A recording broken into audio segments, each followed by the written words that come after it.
J'ai été très critique sur les SCPI. Trop de frais, trop rigides, trop dépendantes à la confiance des épargnants. Je les ai même comparées à un moment aux crypto-monnaies, c'est pour dire. Pourtant, aujourd'hui, je le recommande à certains clients. J'investis dans les foncières cotées, les cousines des SCPI, depuis plusieurs années.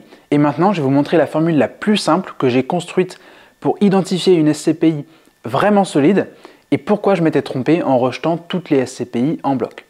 Je vous montre ça dans un instant, mais d'abord, qu'est-ce qu'une SCPI et pourquoi est-ce que j'en avais si peur? Et à la fin, je vous expliquerai ce qui m'a fait changer d'avis et à qui les SCPI peuvent vraiment convenir. Quand j'ai commencé dans la gestion de patrimoine, j'ai tout de suite été séduit par la promesse des SCPI. Investir dans l'immobilier sans rien gérer, toucher des loyers réguliers et profiter d'un placement diversifié, potentiellement plus rentable que l'immobilier classique, dans certains cas. Ce sont des sociétés civiles qui détiennent des biens immobiliers, commerces, bureaux, entrepôts, cliniques, logements. Certaines sont spécialisées dans un secteur, mais beaucoup sont diversifiées. Une société de gestion s'occupe de tout à notre place. Acheter, louer, entretenir, encaisser les loyers, faire les démarches administratives avec la banque, avec les assureurs. Sur le papier, c'est le rêve de tout investisseur immobilier et surtout immobilier passif. Mais il y a quelques dynamiques particulières derrière ce modèle. Et surtout, il y a deux faiblesses structurelles que beaucoup d'épargnants ignorent. Les deux risques majeurs des SCPI à capital variable, c'est d'une part les frais élevés et un alignement d'intérêts pas toujours évident sur le papier entre les investisseurs, donc les associés de la SCPI, et la société de gestion qui s'occupe des capitaux. Les sociétés de gestion peuvent être rémunérées à la fois sur l'encours de gestion et sur certaines décisions de gestion. Donc leurs intérêts directs à court terme peuvent ne pas être les mêmes que ceux des investisseurs, les associés de la SCPI. Ensuite, il y a l'organisation des achats et retraits de parts, la liquidité.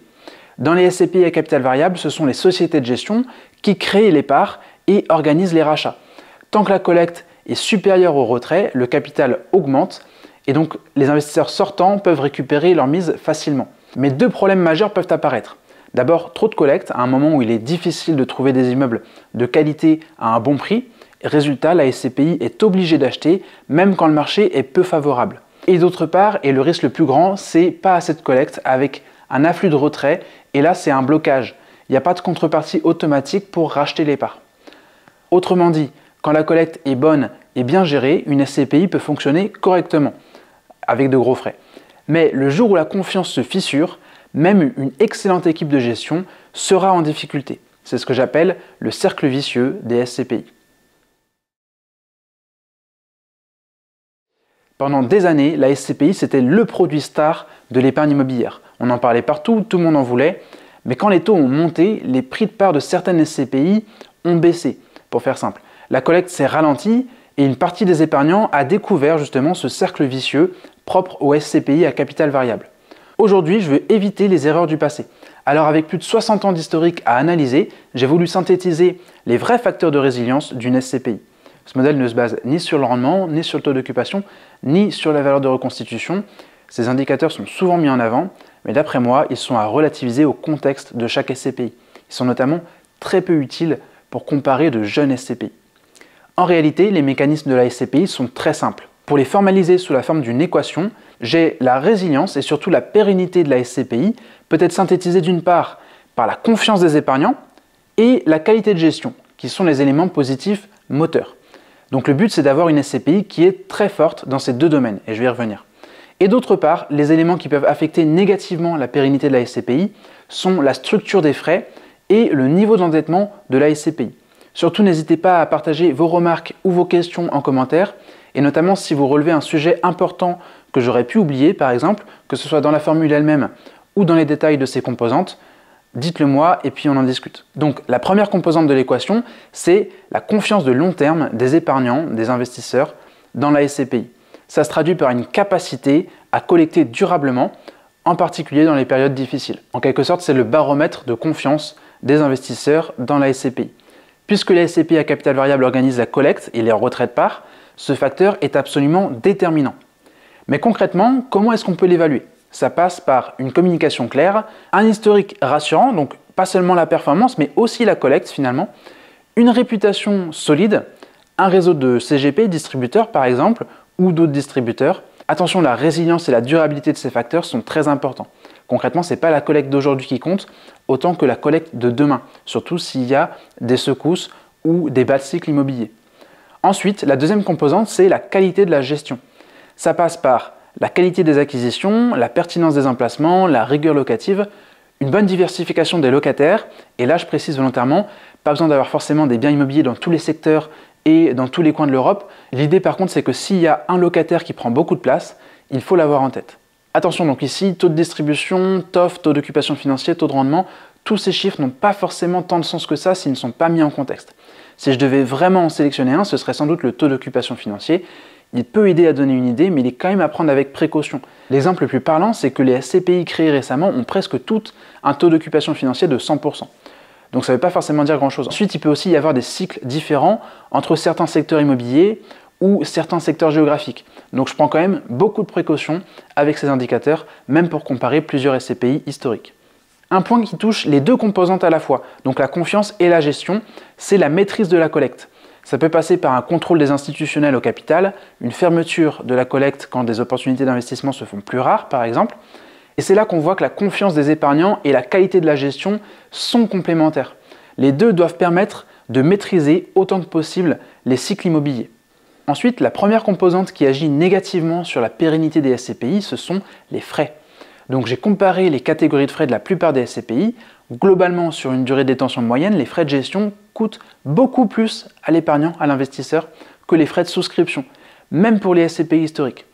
Ensuite, les frais d'acquisition et les frais de cession d'immeubles, quand il y en a, peuvent vraiment désaligner les intérêts des épargnants, des investisseurs, de ceux de la société de gestion. D'autant plus qu'ils sont énormes dans beaucoup de nouvelles SCPI, notamment pour compenser l'absence de frais de souscription. Donc je suis très vigilant là-dessus. Après, les autres postes de commission sont généralement plus subsidiaires, mais ça donne déjà une idée. Il ne s'agit pas d'éliminer les frais, mais d'identifier ceux qui créent un désalignement d'intérêt avec la société de gestion ou ceux qui pourraient mettre en danger le capital de la SCPI, pour les épargnants, pour les investisseurs. Parmi les trois plus gros postes de frais, les frais de souscription sont souvent les plus sains et les moins coûteux. Et ils permettent aussi de préserver l'intégrité de la structure des SCPI. Donc attention notamment à ce qui remplace les commissions de souscription des SCPI historiques. J'en mets une couche, frais d'acquisition et frais de cession d'immeubles. Ce sont des frais qui risquent de coûter très cher et qui peuvent mettre en danger la structure des SCPI et accentuer un désalignement d'intérêt avec la société de gestion. Ensuite, la dette. Donc le niveau d'endettement, c'est évidemment le premier facteur à regarder. L'effet de levier peut être à double tranchant en immobilier. Ensuite, on peut regarder aussi la qualité du financement. Financement hypothécaire, c'est pas forcément aussi bien que financement obligataire, mais cela dit, financement à taux variable est peut-être moins bon aussi que financement à taux fixe. Donc tout ça, c'est à peser. Les maturités aussi sont à regarder, donc les échéances qui vont arriver et qui peuvent être à refinancer. Tout ça, c'est très important à regarder. Pour une foncière qui a vocation comme ça à détenir de l'immobilier sur le long terme, d'une façon patrimoniale, eh bien, l'endettement peut permettre de booster un peu la performance, mais trop d'endettement peut être un risque, notamment en cas de remontée des taux, en cas de baisse de loyer ou tout autre événement négatif. Donc, pour résumer, plus la collecte est maîtrisée et la gestion solide, plus la SCPI est résiliente et pérenne. Plus les frais sont désalignés et la dette mal pilotée, plus elle devient vulnérable. Vous remarquerez que le numérateur multiplie les forces, donc confiance des épargnants et qualité de la gestion, elles se renforcent mutuellement en fait. Et au dénominateur, on additionne les risques, donc structure de frais et dette, parce qu'elles se cumulent mais elles sont moins importantes. C'est volontaire, parce que même avec la pire structure de frais et une dette de 40%, donc le maximum autorisé, une SCPI, si on imagine capable de collecter sur le long terme et de bien gérer ses investissements, elle devrait pouvoir être résiliente. Donc ça, c'était ma formule pour estimer la pérennité d'une SCPI. Évidemment, je suis ouvert aux remarques et aux suggestions. S'il faut venir la modifier par la suite, la formule pourra être amenée à évoluer. Mais pour tout le reste, c'est pas qu'il faut l'ignorer, mais on peut avoir un taux de distribution à 10%, un taux d'occupation financier à 100%, une valeur de reconstitution même supérieure au prix de part. Tout ça, ça ne voudra rien dire si par exemple la SCPI jouit d'une mauvaise image de marque et n'est plus capable de collecter durablement. Je me suis trompé en rejetant en bloc toutes les SCPI pendant plusieurs années. Certaines SCPI, bien sélectionnées, peuvent tout à fait avoir leur place dans une stratégie patrimoniale. Leur résilience et leur rentabilité durable peuvent en faire des piliers solides. Même si les foncières cotées sont plus performantes sur le long terme, les SCPI peuvent avoir une capacité très forte à rassurer. Elles sont souvent plus faciles à appréhender chez beaucoup d'investisseurs retraités notamment que j'accompagne. c'est justement la stabilité apparente des SCPI qui rassure. Et la psychologie fait toute la différence en investissement. Il ne faut pas la négliger parce qu'elle affecte la performance de tous les investisseurs. Peu importe qu'on ait 85 ans d'expérience comme Warren Buffett ou qu'on commence à peine à tâtonner dans l'univers de l'investissement.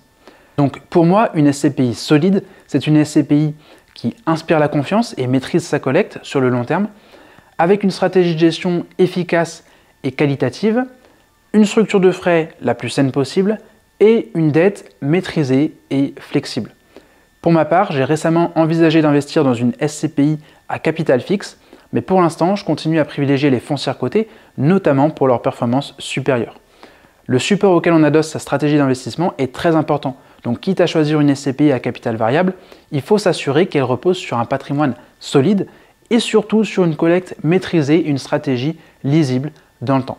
Alors, si vous voulez en savoir plus sur l'univers des SCPI, mais surtout de l'immobilier passif au sens large, avec les SCPI, les foncières cotées, le LMNP géré, n'oubliez pas de vous abonner à la chaîne Immobilier Passif. Ce n'était pas un conseil en investissement, cliquez sur la vidéo juste ici pour voir un cas client concret, comment il a investi la majorité de son patrimoine en immobilier passif.